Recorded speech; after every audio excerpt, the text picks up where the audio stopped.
Ça veut dire que Christ avait l'esprit en lui, et c'est cet esprit-là, quand il est mort, qui lui a donné, n'est-ce pas, la capacité de ressusciter. Donc la Bible nous dit maintenant que nous devons avoir cet esprit-là. Cet esprit-là doit habiter en nous. Cet esprit doit nous accompagner durant toute notre vie ici-bas. Si nous n'avons pas cet esprit, notre corps ne sera pas vivifié. Notre corps ne sera pas rendu vivant après la mort. Donc, mon frère et ma sœur, vous et moi, nous sommes obligés d'avoir cet esprit-là.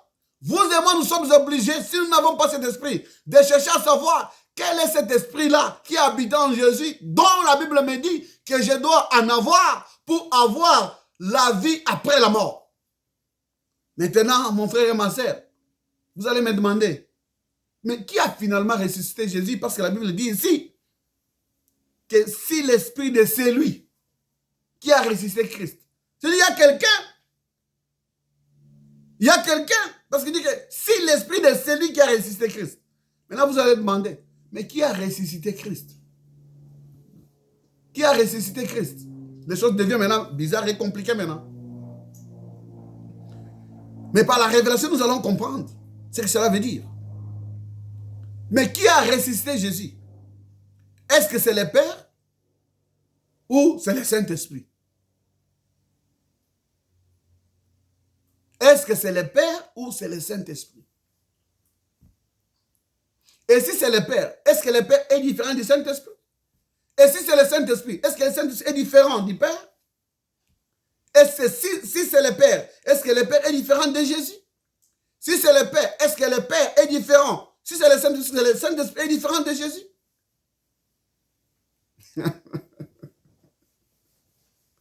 Alléluia. Praise the Lord.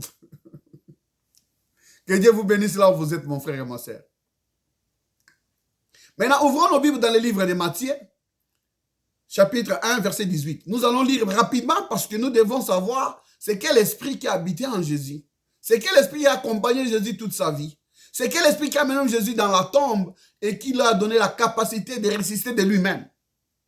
Écoutez maintenant ce que Matthieu dit. Matthieu dit ceci. Matthieu dit, c'est ainsi que la naissance de Jésus, le Messie, s'est produite. Sa mère, Marie, a été promise à être mariée à Joseph, c'est-à-dire qu'ils étaient des fiancés. Mais avant qu'ils ne se réunissent, qu'avant qu'ils puissent être mariés, elle a été trouvée enceinte par le Saint-Esprit. Vous entendez? Marie, il était fiancé à Joseph. Avant même qu'il puisse se marier. Marie a été trouvée enceinte. Mais la Bible nous dit, par le Saint-Esprit. Donc, ça veut dire que c'est le Saint-Esprit qui est le Père de Jésus. Selon Matthieu 1, verset 18. Parce que la Bible nous dit maintenant que Marie est tombée enceinte par le Saint-Esprit. C'est le Saint-Esprit qui a eu la capacité de mettre la grossesse dans le ventre de Marie. Ça veut dire que c'est le Saint-Esprit qui est le Père de Jésus. Parce que la Bible dit que c'est celui qui a engrossé Marie. C'est encore là une révélation. Une chose tout à fait étrange. Une puissance qui est venue du ciel et qui avait la capacité de mettre une semence dans le ventre d'une femme et de donner naissance à un enfant. Mais depuis longtemps, j'ai entendu les gens dire que c'est Dieu qui est le Père de Jésus. C'est-à-dire le Père. C'est Dieu qui est le Père de Jésus. Maintenant ici, la Bible nous dit que c'est le Saint-Esprit qui est descendu et qui a donné la semence à Marie. Mais j'ai entendu depuis longtemps les gens dire que c'est Dieu qui est le Père de Jésus. Maintenant, qui est le Père de Jésus maintenant? C'est Dieu ou c'est le Saint-Esprit? Vous voyez? Qui est le Père de Jésus? C'est Dieu ou c'est le Saint-Esprit? Mais dans la parole de Dieu, il s'est écrit que Marie est tombée enceinte par le Saint-Esprit. Maintenant, lisons verset 21 du même premier livre de Matthieu. Nous allons maintenant écouter ce que la Bible nous dit maintenant. Maintenant, écoutez ce que la Bible nous dit au verset 21. Son nom aussi, la Bible nous dit, a été dicté par l'ange du Seigneur. Il dit que l'enfant s'appellera Jésus. Si vous êtes à la maison, vous pouvez lire ça, parce que je n'ai pas le temps, je suis en train de courir avec la montre. Que l'enfant s'appellera Jésus. Ce qui signifie sauveur. Vous entendez? Au verset 22, on dit, l'ange donne le nom à l'enfant. Il dit qu'il s'appellera Jésus, qui signifie sauveur. Non, la Bible nous dit que c'est le Saint-Esprit qui a engrossé Matthieu. Nous disons maintenant que c'est le Saint-Esprit qui est le Père de Jésus. Et maintenant, la Bible dit que, au verset 21, que Marie a, l'ange descend, il donne le nom à cet enfant qui s'appellera Jésus, qui signifie sauveur. Maintenant, ouvrez avec moi dans vos Bibles dans Ésaïe 43, verset 11. Dans Ésaïe 43, verset 11, il est dit ceci. Moi, je suis le Seigneur. Et à côté de moi, il n'y a pas de sauveur. Hein? Ça, c'est maintenant Dieu qui parle. Parce que maintenant, on est dans sa parole. Parce qu'on dit que la parole de Dieu vient de Dieu lui-même. C'est Dieu maintenant qui parle maintenant. Il dit, moi, je suis le Seigneur. Et à côté de moi, c'est à côté de Dieu, il n'y a pas de sauveur. Au verset 21 de Matthieu 1, verset 21, la Bible nous dit, le nom de l'enfant s'appellera Jésus, ce qui signifie sauveur. Ésaïe qui nous a annoncé la venue de Jésus. Ésaïe qui nous a dit que le Messie viendra.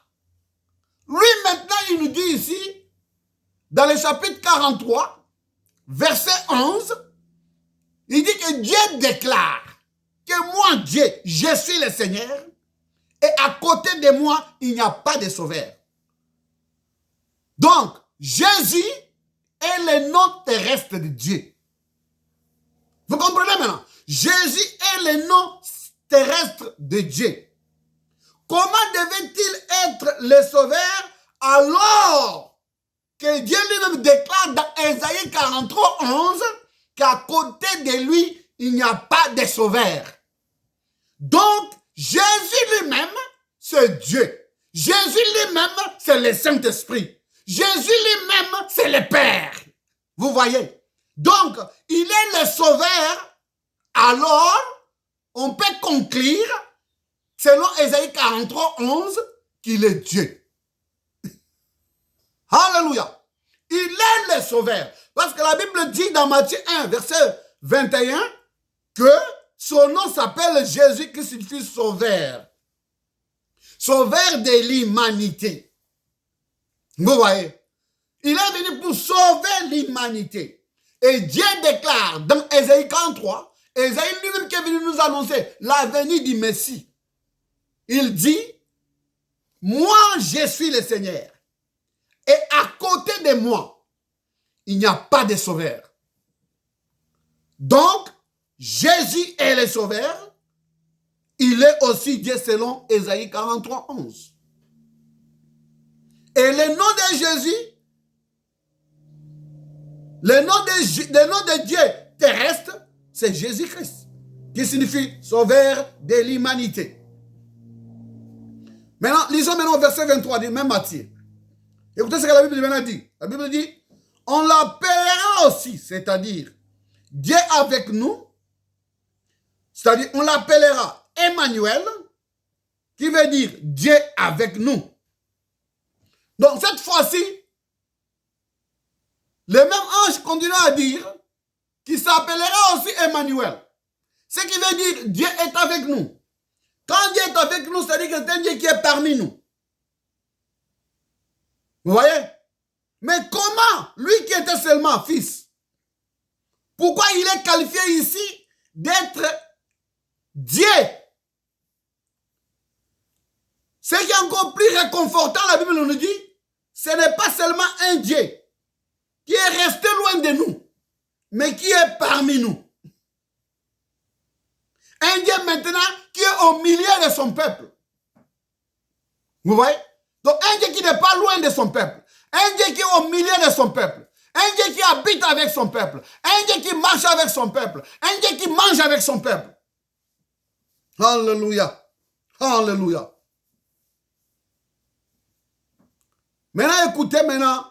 Lorsque nous allons, quand vous êtes à la maison, prenez votre livre dans Jean, chapitre 1, verset 14, vous allez voir là où Dieu dit que la parole s'est fait chair. La parole qui est Christ lui-même, qui est Dieu lui-même. Cette parole s'est fait chair. Et cette parole qui s'est fait chair a habité parmi nous. C'est-à-dire, Dieu s'est manifesté dans la chair humaine. Celui qui était, celui qui est, et celui qui doit venir, le Tout-Puissant. D'après Jean 1, si vous lisez des versets 1 à 14, il s'est manifesté dans la chair humaine. Si vous lisez 1 Timothée 3, verset 16, la Bible nous dit qu'il s'est aussi manifesté dans la chair. Maintenant, regardez dans votre Bible. Dans 1 Matthieu chapitre 1, verset 23, quand on nous parle de cet Emmanuel, dont le Dieu qui est mentionné être avec nous, ce n'est pas un Dieu au minuscule. C'est un Dieu au majuscule. C'est un Dieu au majuscule. Vous voyez? Donc, Jésus, c'est ce Dieu-là qui est descendu. Voilà pourquoi les pharisiens, les juifs avaient des difficultés pour accepter que Jésus était le Messie. Parce que pour eux, le Messie, par rapport à Dieu, c'est une seule personne. Quand vous parlez à un juif du Messie, vous lui parlez de Dieu. Parce que Dieu avait promis que lui-même descendra. Mais sauf seulement qu'ils avaient une mauvaise conception de comment il allait venir. Et ils pensaient que Dieu allait ouvrir le ciel et qu'il allait descendre dans toute sa gloire, accompagné des anges, accompagné des fanfarons, accompagné, n'est-ce pas, des flûtes que les gens pouvaient chanter, et tout ça avec une armée puissante, et qu'il allait descendre au milieu d'eux. Mais lorsque Dieu est venu, il est venu dans la simplicité. Parce que c'est un Dieu qui se cache et qui se révèle dans la simplicité. Il ne pouvait pas comprendre. Et lorsqu'il est venu, il a choisi de venir. Il n'est pas venu à Jérusalem. La ville la plus spirituelle de toute l'Israël. Il n'est pas venu à Sidon. Il n'est pas venu dans d'autres villes qui avaient des renommées religieuses. Il est venu dans une petite ville qu'on appelait Bethléem. Et lorsque vous regardez Bethléem à cette époque, la Bible dit qu'il n'était même pas mentionné à l'époque de Jésus. Ça n'était même pas mentionné dans la carte géographique d'Israël. C'était une ville oubliée, abandonnée. C'est là où Dieu a choisi de venir naître. Et lorsqu'il est venu naître là-bas, il n'est pas allé naître dans une maison d'un gouverneur. Il n'est pas né dans une maison, n'est-ce pas, d'un roi. Il n'est pas né dans une maison, n'est-ce pas, d'un bourgmestre. Il est allé naître dans un endroit sale. Il fallait maintenant avoir la révélation pour comprendre que c'était bien lui le Messie. Les mages qui avaient la révélation, ils sont allés l'adorer. Ils ont découvert l'endroit où le Messie était né. Ils lui ont amené des cadeaux. Ils lui ont amené une offrande. Vous voyez? Donc, Dieu que nous servons, c'est un Dieu qui se cache et qui se révèle dans la simplicité, mon frère. Ce n'est pas un Dieu qui fait les mativis. Voilà pourquoi Jésus pouvait dire aux scribes et aux pharisiens qui avaient des doutes au sujet de qui il était quand il est venu. Il leur dit dans Jean 10, je pense verset 18, si je ne me trompe pas. Il dit, personne ne peut ôter la vie que j'ai, mais je la donne de moi-même. Vous voyez? Il dit que personne ne peut ôter la vie que j'ai. Mais si je dois la donner, je la donne de moi-même. Alléluia. J'ai le pouvoir de la laisser, c'est-à-dire de la donner. Et j'ai aussi le pouvoir de la reprendre. Un homme n'a jamais parlé comme ça. Ça ne pouvait être que Dieu. Il dit que ce n'est pas vous qui me fait mourir. Ce n'est pas vous qui avez le pouvoir de m'ôter la vie. J'ai le pouvoir de donner cette vie. Et j'ai aussi le pouvoir de le reprendre. Pourquoi ne pouvez pas dire que Dieu qui m'a donné cette vie a le pouvoir de la faire mourir et de la reprendre? Il parle maintenant au pronom personnel. Il dit que c'est moi qui a le pouvoir de donner la vie. J'ai le pouvoir de la laisser. Mais j'ai aussi le pouvoir de la reprendre. Vous voyez? Et lorsqu'il s'est mis encore à parler, il a dit, détruisez ce temple. Mais dans 3 jours, je le rebâtirai. Quand il parlait comme ça, il parlait de son corps. C'est-à-dire qu'il avait le pouvoir de reprendre sa vie. Et ce pouvoir-là était en lui-même. Ce pouvoir-là était en Jésus lui-même. Il n'y a qu'un seul Dieu, mon frère. D'après Deutéronome 6,4, il n'y a qu'un seul Dieu. Il est le créateur du ciel et de la terre et de tous les êtres vivants. Il s'est révélé en l'humanité en 3 fonctions. Écoutez bien moi. Il n'y a qu'un seul Dieu, créateur du ciel et de la terre, de toutes choses visibles et invisibles, de tous les êtres humains. C'est ce Dieu-là qui les a créés. Mais ce Dieu-là s'est révélé à l'humanité en utilisant ces 3 fonctions. En utilisant ces 3 fonctions, en utilisant ce qu'on appelle les titres ou bien ses attributs. Il s'est révélé en tant que Père. Le mot Père, ça veut dire fondateur. C'est ça que ça veut dire. Le mot Père, ça veut dire fondateur. C'est lui qui fonde quelque chose. Vous êtes le père de votre famille, vous êtes le fondateur de votre famille. Donc quand on dit Père, ça veut dire le créateur. C'est lui qui a fondé l'humanité. C'est lui qui a créé l'humanité. Dieu, quand il est venu, il s'est révélé dans ces 3 fonctions-là. Il a beaucoup de fonctions. Mais il a préféré se révéler dans ces 3 fonctions parce que les 3 fonctions englobent les restes des fonctions qu'il a. Il s'est révélé en tant que Père, c'est-à-dire le Créateur. Il s'est révélé en tant que Fils, ça veut dire le Sauveur.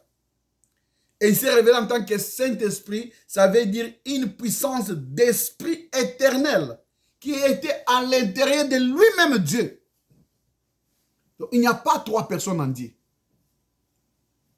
Il n'y a qu'un seul Dieu, mais qui s'est manifesté en l'humanité en utilisant ces 3 fonctions. Les fonctions du Père, créateur, fondateur, les fonctions du Fils, sauveur, et les fonctions du Saint-Esprit veut dire une puissance, n'est-ce pas, éternelle d'esprit qui était à l'intérieur de lui-même Dieu. C'est pourquoi Jésus disait, j'ai le pouvoir. Il avait cet esprit-là. Cet esprit qui habitait en lui, c'était éternel. Mais le corps qu'il portait, c'était un corps qui pouvait disparaître, un corps qu'on pouvait détruire. Mais qu'il avait lui-même le pouvoir encore de rebâtir, de restaurer. C'est pourquoi il a dit, vous pouvez détruire ce corps, vous pouvez l'amener à la croix, vous pouvez l'enterrer, mais j'ai le pouvoir de la rebâtir, de la reconstruire. Vous voyez? Vous voyez? Mais Dieu, en tant que Père, il n'était qu'un esprit. Il n'avait pas le sang. Un esprit n'a pas de sang à verser. Vous voyez? Dieu en tant que Père n'est qu'un esprit. Ce qu'on nous dit, Dieu est esprit. L'esprit donc qui était en Jésus là, c'est l'esprit de Jésus lui-même en tant que Dieu, qui est un esprit éternel. Quelque chose qui est éternel, ça veut dire que c'est quelque chose qui n'a pas de commencement, qui n'a pas de fin. Quelque chose qui est infini, quelque chose qu'on ne peut pas détruire, qu'on ne peut pas anéantir. C'est quelque chose qui existe de lui-même, qu'on appelle Elohim, c'est lui qui existe de lui-même. Donc, en tant qu'esprit, il n'a pas le sang qu'il pouvait verser. Voilà pourquoi il a préparé un corps de chair et de sang. Hébreux 10, verset 5. Il a préparé un corps, n'est-ce pas, de chair et de sang. Et il est venu sur la terre comme un homme pour nous sauver. Jean 4, 24. Il est venu sur la terre comme un homme pour nous sauver. Et comme nous avons lu dans Ésaïe 43, 11, il dit, à côté de moi, il n'y a pas de sauveur. Donc quand il est venu dans la chair, les anges ont même chanté. Quand vous lisez Luc 21, verset 11, les anges ont même chanté. Ils ont dit, car est né aujourd'hui dans la ville de David un sauveur, qui est Christ le Seigneur. Luc, je pense, chapitre 2, verset 11. Quand il est venu, les anges ont chanté. Car aujourd'hui est né dans la ville de David un sauveur qui est Christ le Seigneur. Alléluia. La Bible déclare qu'il est Dieu l'éternel, qu'il est le créateur de toutes choses, qu'il est le créateur de toute l'humanité. Il est le premier et le dernier. Et à côté de lui, il n'y a pas de Dieu. À côté de lui, il n'y a pas de Dieu. Ésaïe 44, verset 6, si vous lisez la Bible. Il n'y a pas de Dieu qui a été formé avant lui. Et aucun ne sera formé après lui. Ésaïe 43, 10 à 11. Vous voyez, Jésus lui-même a témoigné de son identité quand il a dit à ses disciples, c'est lui qui m'a vu, a vu le Père. Il a témoigné de son identité en tant que Dieu. Lorsqu'il a dit à ses disciples, vous me demandez, vous n'avez jamais vu le Père? Mais c'est lui qui m'a vu, a vu le Père. Je pense que c'est Jean 14, 7 à 11. Et il a dit, et moi et mon Père, nous sommes un. Moi et mon Père, nous sommes un. Donc il a témoigné de son identité en tant que Dieu lorsqu'il a fait cette déclaration devant ses disciples. Alléluia. Alléluia. Alléluia. Mon frère et ma sœur, je voulais vous dire ce matin, si Jésus n'était pas venu, si Jésus n'était pas mort à la croix, notre espoir était en vain. Notre prédication est en vain. Notre témoignage est en vain. Mais gloire à Dieu qu'il est ressuscité. Gloire à Dieu que nous sommes aujourd'hui des héritiers du royaume de Dieu. Gloire à Dieu qui nous a donné la clé, qui nous donne accès à notre vie éternelle. Il nous a donné la clé qui nous donne l'accès au royaume de Dieu. Gloire à Dieu que quand Marie Magdala et Marie est allée à sa tombe, ils ne l'ont pas vu, mais il est apparu à eux. Dans un corps de théophanie, un corps qui peut apparaître et disparaître.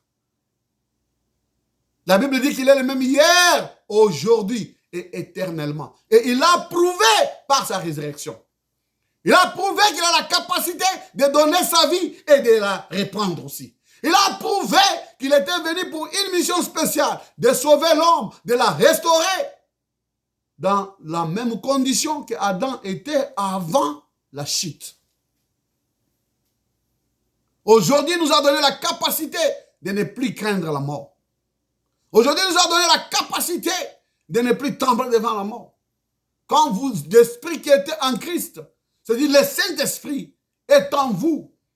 Même quand vous mourrez aujourd'hui, vous avez l'espoir de ressusciter le lendemain. C'est pourquoi j'avais dit dans mes précédents messages que si vous n'avez pas le Saint-Esprit, vous n'allez jamais ressusciter. Parce que c'est l'Esprit qui vivifie. C'est l'Esprit qui vous donne la capacité de ressusciter ce jour-là. Parce que c'est le même Esprit qui était en Christ lui-même. C'est le même Esprit qui a amené Dieu sur cette terre, qui a marché avec lui, qui a fait ce que Dieu a fait. Un esprit éternel. Mon frère et ma sœur, si vous n'avez pas le Saint-Esprit aujourd'hui, vous devez prier pour en avoir. Si vous n'avez pas le Saint-Esprit aujourd'hui, vous devez vraiment vous agenouiller, demander à Dieu à ce qu'il vous donne le Saint-Esprit. Ce matin, je vous encourage. Ce matin, je vous en supplie. Regardez à la croix. Agenouillez-vous. Demandez à Christ de vous donner le Saint-Esprit. Demandez à Christ de vous donner le Saint-Esprit. Si vous n'êtes pas encore converti, c'est le moment de se convertir. Si vous n'avez pas encore donné votre vie à Jésus-Christ, c'est le moment de donner votre vie à Jésus-Christ. Là où vous êtes, vous pouvez vous agenouiller. Nous allons, n'est-ce pas, prier une petite prière courte. Notre bien-aimé Père Céleste, nous te bénissons, nous te rendons grâce. Le temps nous fait défaut. Mais là où tes enfants se retrouvent, Seigneur Jésus, touche-les Papa, change leur vie, Seigneur. Transforme-les, Seigneur Jésus. C'est que ce sont ingénieux avec un cœur sincère, Seigneur. Oh, Seigneur, révèle-toi à eux, Seigneur.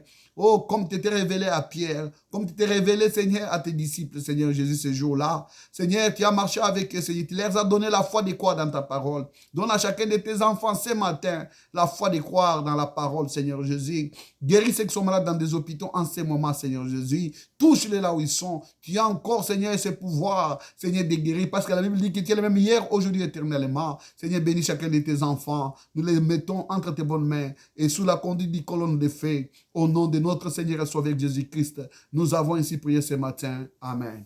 Que Dieu vous bénisse là où vous êtes. Je répète encore, je suis pasteur Roger.